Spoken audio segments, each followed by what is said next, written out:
Hey, everyone, in this video, I'll show you how to start a C programming project from scratch on your desktop. First, let's create a folder on the desktop to keep all our project files organized. Right-click New Folder. Name it Hello Coding. This keeps your code tidy. Next, open Visual Studio.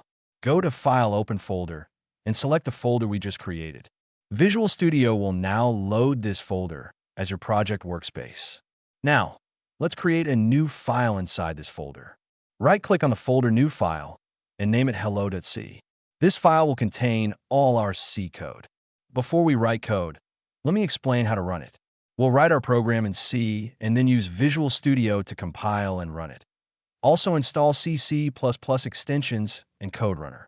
After running, you'll see the output directly on the screen. Let's write a simple C program that prints Hello World. Type the following code in hello.c. Hashtag include stio.h. Int main, printf, hello world. Return 0.